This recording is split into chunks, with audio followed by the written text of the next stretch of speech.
Assalamualaikum and good evening. I'm Hamdan Amir. In the past 2 weeks, the nation had stopped talking about the upcoming general election due to the situation in Saba. Now, does this mean that the general election will be further delayed? To answer this and a host of other questions, we welcome you to this special program, Conversation with the Prime Minister, specially brought to you by the New Straits Times NST. And here with us tonight, is none other than the man himself, Yang Amat Berhormat Datuk Seri Muhammad Najib Tun Abdul Razak, who will respond to questions submitted by NST readers from all over the country. Datuk Seri, it's really a great pleasure to have you, sir, on this special program. Thank you. Datuk Seri, Malaysians have been waiting for the general election for quite some time. I have to ask you, sir, are you ready now to call for the general election? I've been waiting myself. Well, you know, I mean, when we call for the general elections, first of all, it has to be predicated within the ambit of the Constitution. That's quite obvious, and we will do it within the context of what is allowable within the Constitution. But more importantly, when I took over office in 2009, you know, I introduced a raft of reforms for the country. Basically, we call it the transformation agenda for the country. We were set to really transform the nation because we wanted to achieve Vision 2020. And we know that it's quite a challenge for us to bring Malaysia to that level, to greater heights. You could have called the election at that time, sir. Yes, but I wanted to face the people and show to the people that our transformation agenda is actually working, and that there's real progress in the country, real change is taking place, and that we are delivering, and people can see for themselves, people can feel the results. So I needed time, because as you know, when we plan things, between planning and execution and delivering, it does take time. But Alhamdulillah, I'm very pleased that the outcome has been positive. That's you know, the whole host of macro figures indicate that we've been able to achieve beyond our expectation. Within 4 years? Within 4 years. I mean, for example, the external global economy is so weak and uncertain. And Malaysia is able to perform in a sense that we're bucking the trend. I mean, look at the Eurozone countries. The economies there are contracting. Look at United States. They're talking about 1 or 2% growth. But Malaysia, last quarter, we achieved 6.4%. And I can quote you, I can reel off, you know, the kind of statistics that indicate that we have built a very strong resilience in terms of our national economy. And when you talk in terms of benefit for the people, within 3 years, from 2009 to the end of 2011, our GNI per capita, you know, grew from 6,670 US to 9,970. That's roughly about 49%. There is no country in the world that has achieved that kind of result. So when we go to the polls, when we seek a fresh mandate from the rakyat, from the people, we are going on a very, very solid track record. We can show to the people that we've actually delivered to the rakyat. Rightly said, sir. The country is heading into the election on the back of a strong economy, rising per capita income, and low unemployment and inflation. These should be plus points for your administration. What will be your main message to the voters, sir? My main message to the voters is that the best is yet to come. They can see for themselves the last 4 years. The achievements have been quite remarkable. against a backdrop of a very uncertain global economy. Take, for example, the Eurozone countries. Their economies are contracting. America is experiencing 1 or 2% growth. But despite the weak external economy, Malaysia actually bucked the trend. Last quarter, we achieved 6.4% growth. For the entire year, 5.6% growth. And what is more remarkable is that when we started this process, 2009, our GNI per head was 6,700 US per head. After 3 years, end of 2011, the GNI per head reached 9,970. And that is a 49% increase in GNI income per head. No other country in the world has achieved that level of improvement in income per head. So, we're going into the elections based on a very, very sound track record. And our message to the people is that, look, we've done so much over the last 4 years. If you give us that mandate, I assure you we'll do even better the next 5 years. Datuk Sri, we receive thousands of questions via email for this special session from NST readers. Now, we have listed some of these most popular questions. Now, with us tonight on this show are some of those who have submitted the questions.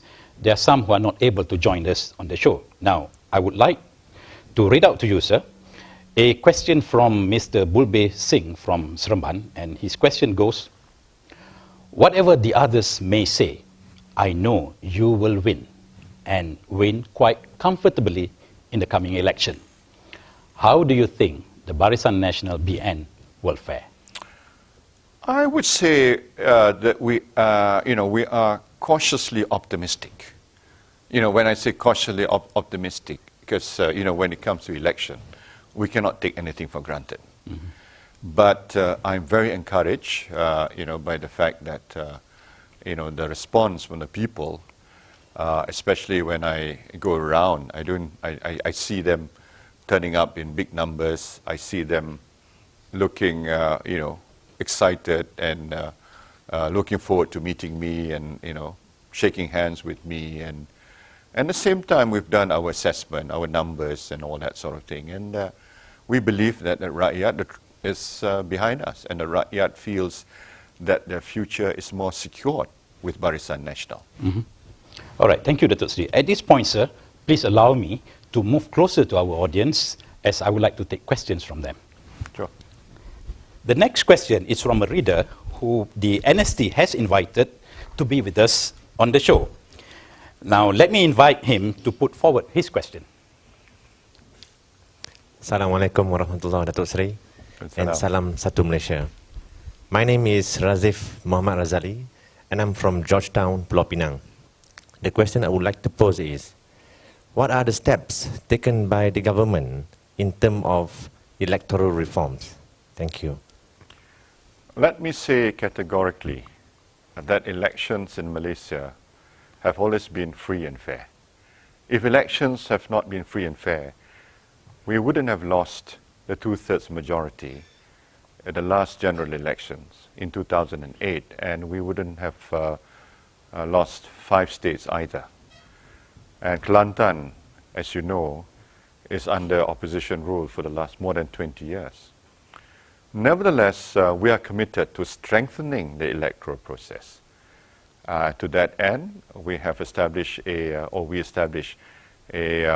electoral select committee to strengthen the electoral process.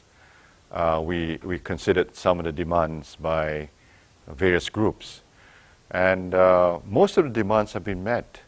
The demands by the Bersih, for example, 7 out of 8 of the demands have been met. For the first time, we will introduce indelible ink in this forthcoming or upcoming elections. For the first time, Malaysians will be living overseas will be allowed to vote. And the Election Commission is scrutinizing the electoral list to make it as accurate as possible. So I can assure you that the government is committed to strengthen the electoral process, and will do whatever we can to ensure that objective will be met. Datuk Seri, NST had also invited questions through its sister publications, Berita Harian and Harian Metro. Soalan berikutnya kita terima daripada seorang pembaca yang hadir bersama kita di dalam studio. Assalamualaikum Datuk Seri. Waalaikumsalam. Saya Syed Abdul Rahman bin Syed Attad dari Johor Bahru. Soalan saya, sudahkah Datuk Seri melengkapkan senarai calon Barisan Nasional yang akan bertanding dan apakah kriteria utama pemilihan mereka? Terima kasih.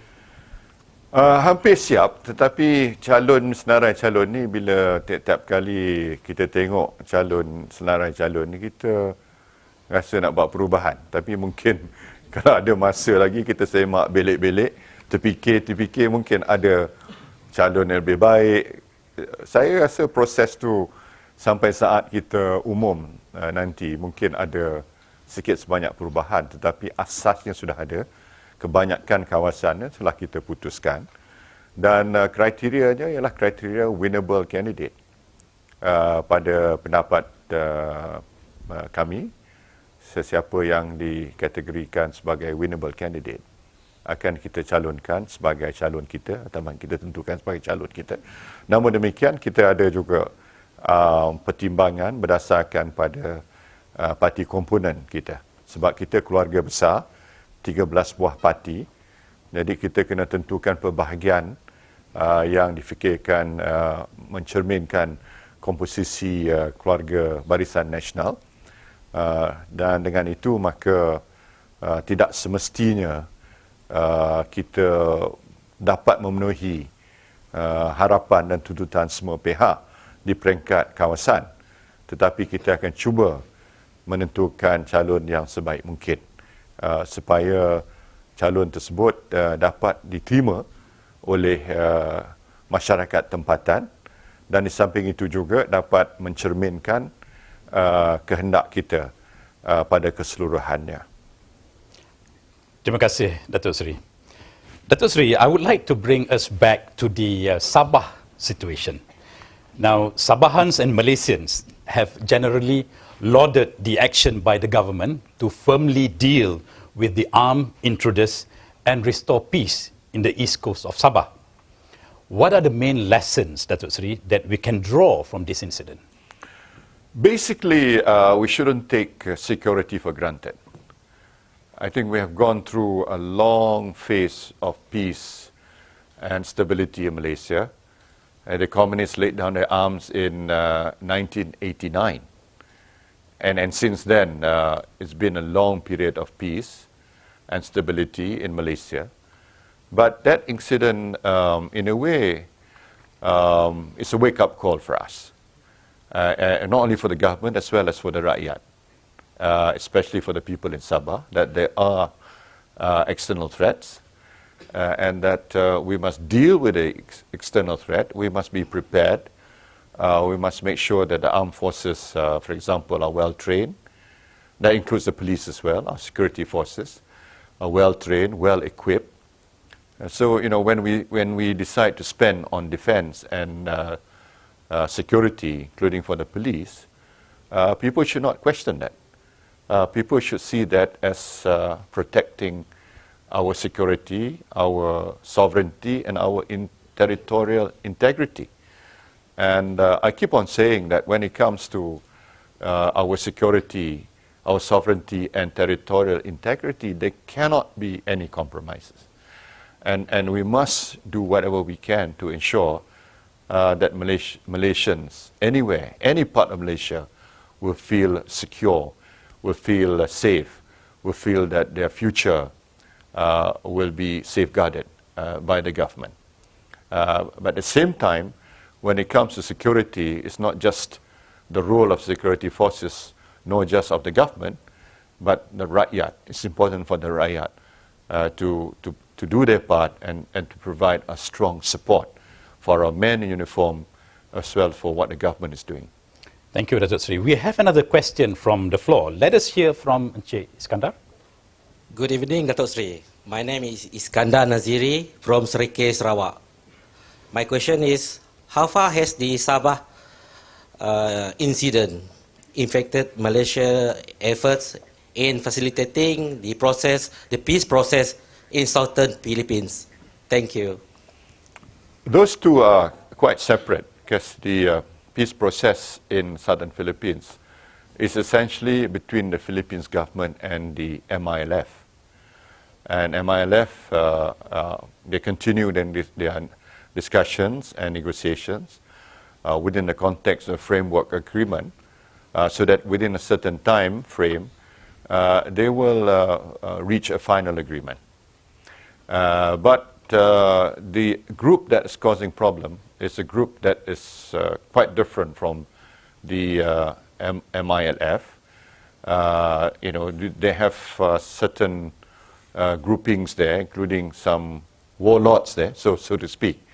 And this is the result of the outlandish claims that made by the Jamalul Karim group, and they are seeking for something which we cannot concede, nor can we recognize. And therefore, they have resorted to use violence, and that's unfortunate, but we will deal with it in a way that we think it is appropriate. Dato' Sri, you take on foreign media claims that this group of Sulu terrorists have been instigated by groups that are anti-Aquino, pro-opposition, and those paid to create trouble. You have said that both governments would investigate this. What is your next course of action, sir? We have to continue with the investigation. When I spoke to President Aquino, he decided that, he told me that they will begin the investigation. He actually made some very interesting remarks. He said, look, these people are quite poor people. They certainly do not have the means to launch such an operation against Malaysia. And so therefore he thinks that they are funded from somewhere. That appears to be a very strong suspicion. But we need to investigate. We've got to have irrefutable evidence before we point a finger at anyone. So we are at the stage of investigating. We will continue to work closely with the Philippines government and as well as with the authorities concerned. And we must get to the bottom of this. Alright. Datuk Seri, lagi mengenai isu pencerobohan di Lahad Datu, kita ada satu soalan dari pembaca yang turut hadir bersama kita di studio. Puan Yong. Selamat petang, Datuk Seri.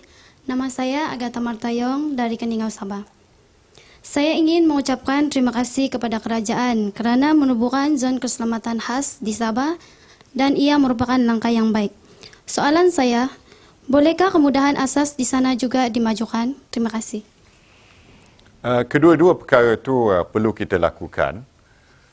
Kita sedar bahawa Sabah memerlukan perbelanjaan tambahan untuk menyediakan bekalan-bekalan asas seperti api, air dan jalan. Dan kalau kita tengok dari segi bidang NKRA negara, sebahagian besar daripada peruntukan untuk kemudahan asas memang kita khaskan untuk Sabah dan Sarawak supaya kemudahan-kemudahan asas di Sarawak Sabah boleh dibawa seimbang dengan semenanjung Malaysia. Oleh kerana Sabah itu amat luas, sudah tentu dia makan masa sebelum kita dapat menyiapkan segala-gala kemudahan asas itu kepada tahap seperti mana kita lihat di semenanjung Malaysia. Tetapi kerajaan adalah amat committed dan kita akan terus memperuntukkan peruntukan yang agak besar untuk kita melaksanakan projek-projek untuk meningkatkan lagi kemudahan-kemudahan asas di Sabah.